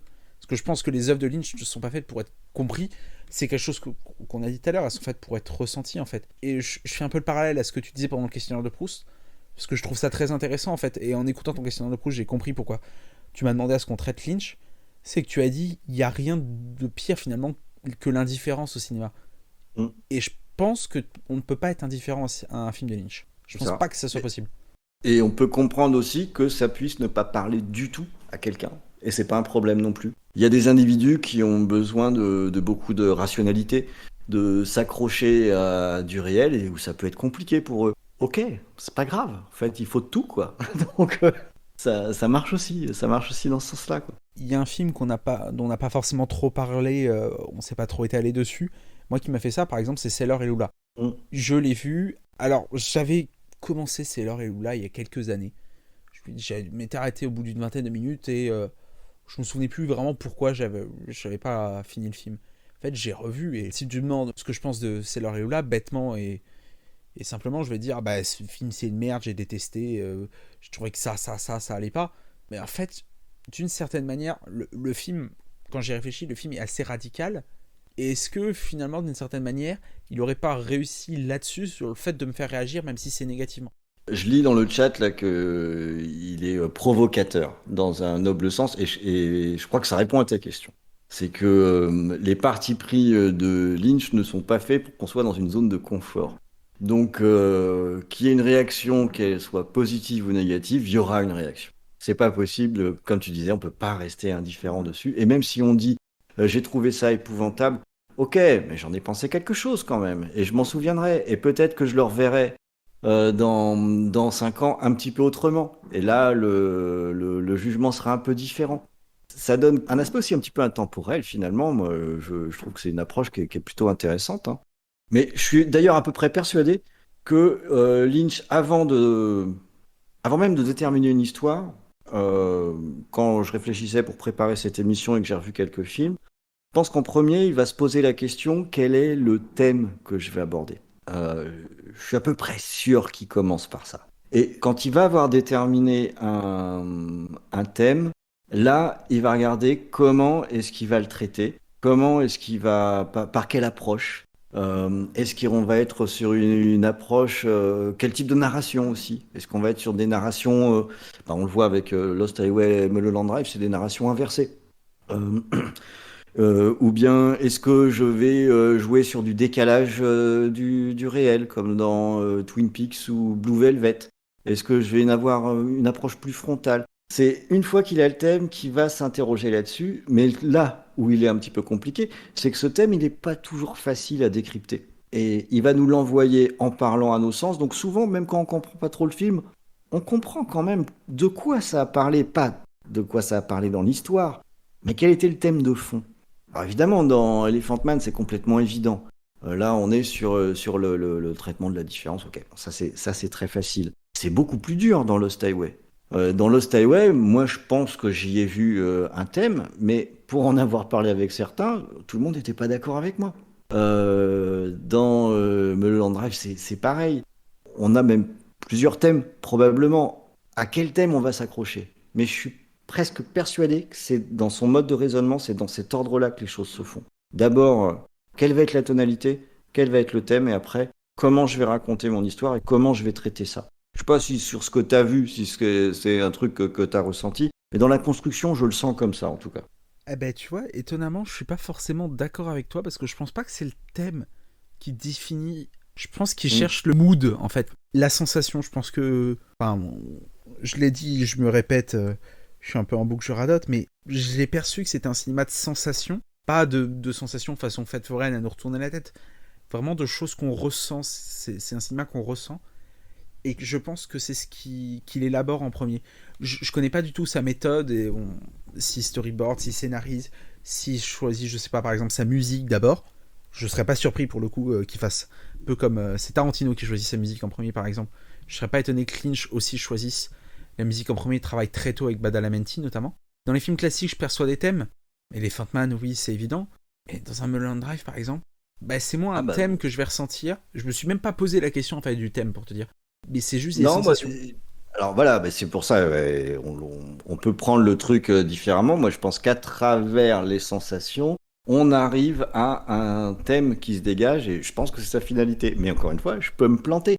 Pour moi, dans Mulholland Drive, il nous parle de frustration. Et c'est le thème majeur du film. Sur Lost Highway, il va nous parler pour moi des difficultés relationnelles et moi je me mets plus du point de vue de l'homme, du point de vue de la femme inaccessible.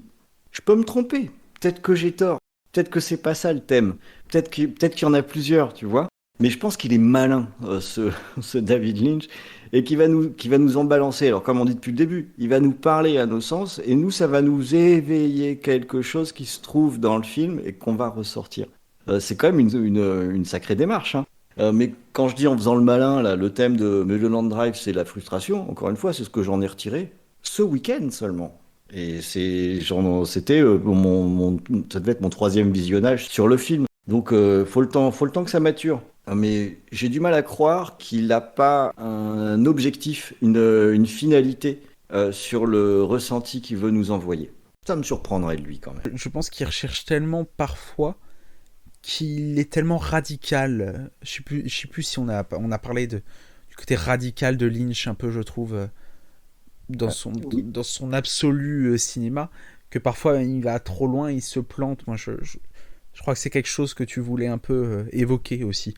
Bah oui, parce qu'alors là, voilà, c'est une histoire de limite à un moment donné.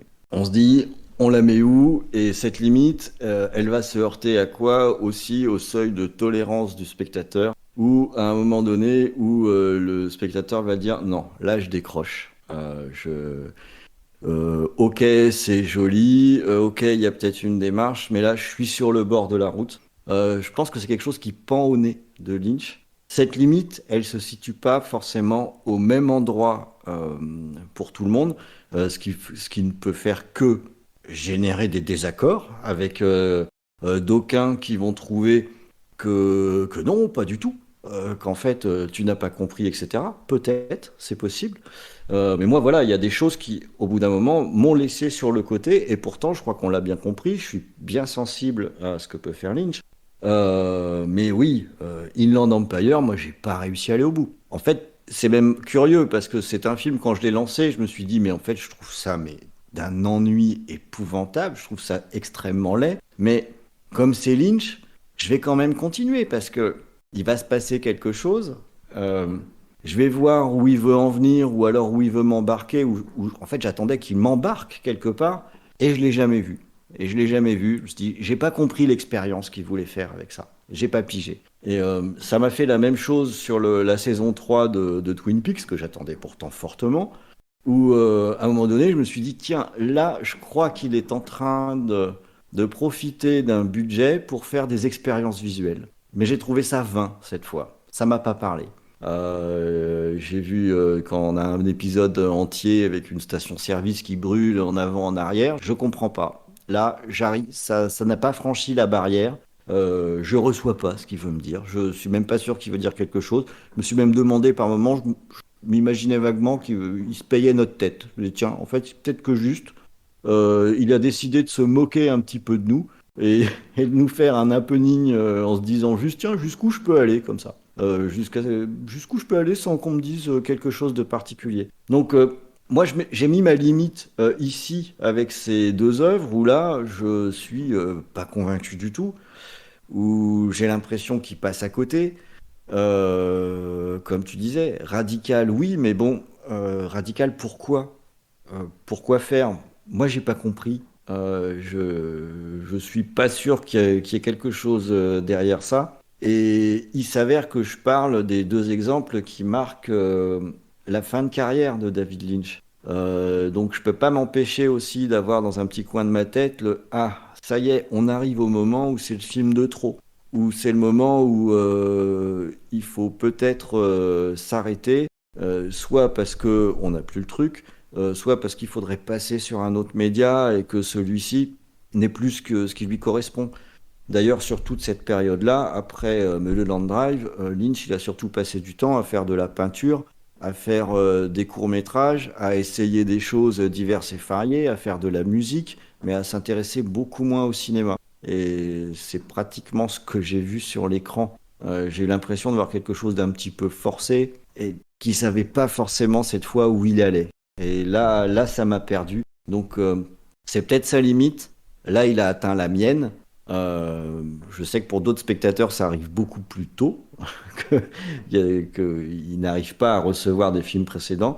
Ce qui fait que de la même façon, moi je dis que j'ai trouvé ça vain, mais je le prends comme quelque chose de très personnel, puisque après tout, il y en a d'autres qui trouvent que Lost Highway c'est vain et que ça raconte rien et que c'est complètement inintéressant, alors que c'est pas mon cas. Donc là, Inland Empire ou la saison 3 de Twin Peaks, bah, il y en a peut-être à qui ça parle, qui ont vu des choses là-dedans et avec qui ça a fonctionné. Donc son propos est radical, sa forme est radicale. Moi, je le suis beaucoup moins, parce que là, je vais être un petit peu humble sur ce truc-là. C'est pas parce que moi, j'ai trouvé que c'était too much et que ça passait à côté que c'est le cas. C'est peut-être que c'est ma limite qui est atteinte avec ça et que d'autres n'ont pas cette limite. Je sais pas si des personnes en ligne ont fonctionné avec ces films, bah, n'hésitez pas à le dire parce que pour le coup, moi, je suis passé à côté, quoi. J'ai envie, pour compléter un peu cette partie-là, de poser une question volontairement provocatrice, teintée de mauvaise foi, mais au vu de ces limites en fait du système Lynch, est-ce qu'on peut pas penser que d'une certaine manière, on a pu un peu le surcoter ce système en fait, du ressenti pur qui poussait à l'extrême en fait comme un château de cartes s'écroulerait un peu. Est-ce qu'on n'a pas une vision parfois tronquée en fait du cinéma de Lynch là-dessus? Ouais, c'est possible en fait. C'est possible, hein. On pourrait presque paraphraser ce qu'il montre dans ses films. Lynch, il y a peu de différence entre la réalité et la fiction. Bon, ben, de la même façon, dire nous, comment est-ce qu'on définit ce qui est bien et ce qui est pas bien? Je pense que je mets presque tout sur le même plan. Moi, je comprends quelqu'un qui me dit que tout ça, c'est de la branlette. Je le comprends aussi. En fait, c'est pas fait pour tout le monde. Ça demande tout de même une approche et d'accepter ce qu'on voit. Et c'est pas si facile, hein. C'est pas si facile non plus. Quand on a la chance de pouvoir mordre dedans, je pense qu'on en retire une très très grosse satisfaction. Mais de la même façon, on peut passer à côté. Donc, ce que tu dis, pour moi, c'est exact aussi. C'est aussi vrai que de dire que c'est génial. Quand tu disais tout à l'heure que tu savais pas si c'était génial ou si c'était une merde, ben c'est ça le truc. C'est que la frontière, elle n'existe pas forcément. Et j'avais un dernier petit truc, une petite dernière pièce à mettre sur un truc. Vas-y. C'est sur ce que j'aurais aimé voir un jour. Parce que là, Lynch, bon, bah voilà, on peut penser qu'il a arrêté là quand même maintenant. Mais j'aurais adoré voir, avec du recul, Lynch s'occuper d'un film de super-héros. Alors évidemment pas la Justice League hein, ou les Avengers, mais un Batman ou un Daredevil.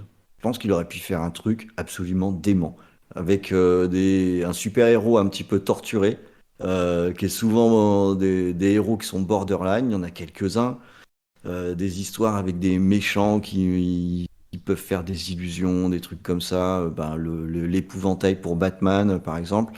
Je suis sûr qu'on aurait pu avoir un truc mais complètement exceptionnel. Voilà, j'aurais adoré voir ça. Et moi, je repense à... Je discutais avec Faye, euh, qu'on va bientôt retrouver dans l'apéro ciné, et qui me disait, je sais pas toi, j'ai eu son idée et j'ai pensé que ça pourrait être très farfelu. Elle aurait rêvé de voir une comédie musicale par Lynch. Je sais pas si Faye est dans le chat ou pas. Ce serait une super idée parce que des fois il en est pas loin. Hein. Non mais je pensais avec l'utilisation de la musique, je pense que ça aurait pu donner un résultat cocasse, on va dire. Il s'en approche par moments, hein, cette scène incroyable dans Twin Peaks, dans le bar là, où les personnages se parlent, on les entend même pas, où c'est une ligne de basse énorme qui couvre tout. La scène elle dure super longtemps et c'est une espèce de chorégraphie lente. Voilà, on en est pas loin. C'est une bonne idée de Faye là. Il y aurait eu un truc à faire avec ça, je crois. Et enfin, un peu une double question, un peu pour clôturer. Ce que je fais un peu à chaque fois avec à chaque fois qu'on parle d'un réalisateur, c'est déjà quel est ton Lynch préféré / ton Lynch ultime. Et c'est Nils qui le demandait tout à l'heure. Je voulais te dire, pour quelqu'un qui ne connaît pas Lynch, c'est quoi pour toi la meilleure porte d'entrée? Alors, d'abord la deuxième question, la meilleure porte d'entrée, je pense que c'est Elephant Man. Parce qu'il est très chargé en émotions et que c'est une histoire avec une narration classique, mais déjà avec un traitement un petit peu particulier, ne serait-ce par le choix du noir et blanc, un jeu sur les ombres qui crée malgré tout une petite distorsion de la réalité. Je trouve que c'est vraiment une bonne porte d'entrée et bon, une histoire vraie, je le mets de côté parce que je l'aime quand même nettement moins bien. Il est super facile d'accès, mais et ensuite, si on est bon après Elephant Man, je mettrai tout de suite mon préféré. Donc je réponds à la première partie de la question. Je mettrai Blue Velvet. J'adore ce film. Je m'en lasse absolument pas. Parce que Blue Velvet, c'est l'étape d'après d'Elephant Man. C'est qu'on reste sur une narration qui se suit à peu près. Mais là, qui va aller beaucoup plus loin dans un traitement donc lynchien. Il y a des choses qui sont en fait illogiques, ou qu'on comprend pas forcément, mais qui par contre vont tout de suite nous parler. Et la meilleure illustration que j'en ai de cette façon d'aborder les choses, c'est que Blue Velvet va parler de ce qu'il y a sous le vernis. C'est ça le sujet du film. Le premier plan est absolument magique, qui va voir la caméra s'enfoncer en coupe sous la pelouse, et sous la pelouse, il y a des vers, des bestioles qui gigotent dans tous les sens. Et là, il nous a posé tout le thème du film en un plan. Et ça va être ça, tout le long. On a une histoire classique, mais un postulat de départ très étrange. Un gars qui trouve une oreille. On va avoir la chanson à un moment donné. Ce léger décalage de la réalité en quasi-permanence. Si on accroche à Blue Velvet, c'est bon, on est mûr pour faire tout le reste. Eh ben, c'est une belle conclusion, je crois, à ce débat sur Lynch. Est-ce que vous êtes chaud pour le quiz? Je vois que Spike l'est, que les autres personnes dans le chat sont chauds. Est-ce que toi, Ron, tu es chaud? Allez. Alors, on commence tout de suite avec les critiques. Je pense que ça va être pas trop compliqué. J'en ai vu 4. La première, c'est une critique de Royal, qui a publié le 23 juillet 2011. La plupart du temps avec David Lynch, bien que ses films soient chiants à mourir asphyxiés, on en ressort au moins un peu moins bête, même si c'est en trichant et lisant de malignes interprétations sur le net. Avec ce film, même les explications sont chiantes et fumeuses. Dommage, j'aurais bien aimé moi aussi faire partie de l'élite qui croit avoir été investie par la grâce parce que le film les a choisis. Sur plusieurs, ça. C'était une petite introduction. Et XP vient de le trouver, c'était Mulholland Drive. Ouais, mais ça marchait pareil sur Lost Highway, t'avais une Ouais. chance sur 2. Eh ben, justement, c'était la suivante, j'allais dire, qui tapait un peu sur Lost Highway. C'est un visiteur le 8 septembre 2010 qui a dit « Comment peut-on appeler ça chef-d'œuvre ? Je me suis tapé Lost Highway, la Mulholland Drive. Et franchement, je suis tolérant sur les films, j'aime bien essayer de les comprendre, de les revisionner, mais là, c'est vraiment sans intérêt. Et je vois que certains aiment parce qu'ils n'ont rien compris. Ouais, je suis à 100% pour les films avec un vrai scénario, mais entre incompréhension et assoupissement, il faut vraiment tenir, car c'est très long. À voir au risque d'être très déçu. » Je suis pas sûr que du coup, vu sa remarque, il a parfaitement vu le film. Oui, oui. La remarque sur le scénario m'a beaucoup fait rire. Voilà, sinon j'avais un navet à fuir à moins de perdre 2 heures. Enfin voilà. Ça fait un point pour le chat. T'as la pression d'entrée. Ouais, mais il a dit au hasard un des deux, c'est trop facile. On n'avait aucun élément pour savoir si c'était l'un ou l'autre. Alors, la musique de ce film a été faite par Angelo Badalamenti et David Lynch. David Lynch qui a aussi participé au mixage sonore en compagnie de David Parker et Michael Semanik. La photographie de Ron Garcia, la direction artistique de Patricia Norris, le montage est signé Mary Sweeney, le scénario est de Robert Engels et de David Lynch. Dedans, il y a en musique non originale une musique de Luigi Cherubini. Le son a été assuré par John Huck et David Lynch. Attention, je pense qu'avec la suivante, vous allez trouver très vite. Ouais, On parle d'un film. Production a été assurée par David Lynch et Mark Frost. Twin Peaks. Ouais. J'hésitais entre deux. Et oui, c'était bien Twin Peaks Firewalk With Me. En fait, à la base, je voulais vous prendre la série, mais je trouvais pas la fiche technique sur Wikipédia, c'est pour ça que j'étais un peu long. Je suis parti sur le film. Bon, un partout. Un partout. Et du coup, c'est pour cette, pour cette nouvelle épreuve, j'ai trouvé un film et j'ai noté 8 faits autour de ce film. Je vais vous énumérer un par un ces anecdotes, ces faits autour de ce film. L'idée, c'est qu'il va falloir le retrouver. Évidemment, c'est du plus dur au moins dur. Alors, premier fait, c'est initialement Dustin Hoffman qui devait jouer mon rôle principal. Deuxième fait, une version de mon histoire a été réalisée en France, a été produite en France, avec Joe Starr dans le rôle principal. Troisième fait, David Lynch y apparaît. Quatrième fait, malgré mes 8 nominations, je n'ai gagné aucun Oscar. Et bravo, ça a été trouvé par Spike, c'est Elephant Man. Non. Bien joué. Voilà, donc initialement, Dustin Hoffman devait jouer le rôle de John Hurt. Il y a eu une version théâtrale faite en France avec Joe Starr dans le rôle d'Elephant Man et Béatrice Dalle. David Lynch y joue un figurant. Le film a reçu 8 nominations, c'est le film qui a reçu le plus de nominations à la cérémonie de 1981 et n'en a gagné aucun. Et d'ailleurs, c'était très marrant parce que il y avait pas de... C'était l'anecdote suivante, il n'y avait pas de catégorie maquillage à l'époque. Et qu'il y a une pétition, en fait, pour... il y avait une pétition de la communauté pour mettre en place maquillage pour honorer Elephant Man. Chose qui a été refusée par l'Académie, mais qui a été mise en place l'année suivante. Et en 82, du coup, le premier Oscar du meilleur maquillage, c'est le Loup-garou de Londres. De Landis. Voilà. Et entre d'autres faits, il y a également Mel Brooks. C'est la première production de Mel Brooks, en dehors de ses films, il me semble. Merde, Et- je l'avais à celui-là. Ouais, mais c'est pour ça que je mets du plus difficile. Ouais. Je me dis que si j'hésitais à balancer Mel Brooks au début, je dis non, il y a forcément quelqu'un qui connaît l'anecdote. Et enfin, j'avais un autre. J'avais dit que c'était une adaptation pour aider un peu la chose. Et apparemment, alors ça, je ne sais pas si c'est une légende urbaine ou pas, mais le visage, le moule du visage d'Elephant Man a été moulé sur le vrai corps en fait. Apparemment. Ah bon. Légende urbaine ou pas, j'ai trouvé ça dans les faits. J'ai vu ça dans plusieurs médias. Maintenant, On va dire que c'est vrai. voilà, pour la légende. Bon, bah, le chat a gagné, hein, je suis déçu. Ouais, faudra revenir la prochaine fois pour jouer du côté du chat. Tout ça à cause de l'escroquerie de XP qui a répondu avec une chance sur deux. Je suis scandalisé. Là, je vous laisserai débattre là-dessus et vous régler à ce moment-là. Je voulais te remercier, Ron, d'être venu ce soir. C'était un véritable plaisir. Bah, merci beaucoup de l'invitation. Moi, ça m'a fait bien plaisir de parler de David Lynch. J'espère que ça a été agréable pour vous aussi, parce que ça l'a été pour moi. Voilà. Et c'était un véritable plaisir. J'espère qu'on a donné envie aux gens de découvrir le cinéma de Lynch. Comme moi, j'ai pu le découvrir grâce à Ron. Donc déjà, merci pour ça. Et c'était passionnant. Visiblement, ça a plu à XP. J'aurais dû te proposer Anne Lauter, ça t'aurait obligé à regarder des films un petit peu dégueulasses. Ça aurait pu être marrant aussi. Voilà. C'était tous les sacrifices qu'on fait pour l'apéro. Nous, on se retrouve jeudi exceptionnellement parce que pour le retour du Jedi ou du jeudi avec Faye pour vous parler de Star Wars. On n'avait pas pu le faire la dernière fois pour des soucis techniques. On remet le couvert jeudi.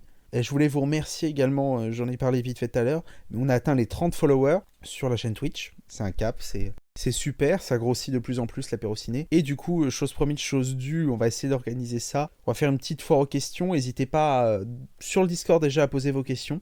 On va organiser ça et je vais moi aussi passer à la monnaie du questionnaire de Proust. Ça, il n'y aura pas que les autres que je torturerai.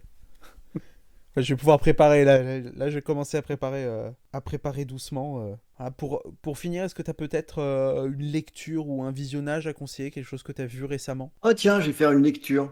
J'ai relu il y a peu de temps un livre de science-fiction qui s'appelle Le Monde Inverti de Christopher Priest. Un auteur de SF anglais qui a fait des trucs que j'aime beaucoup.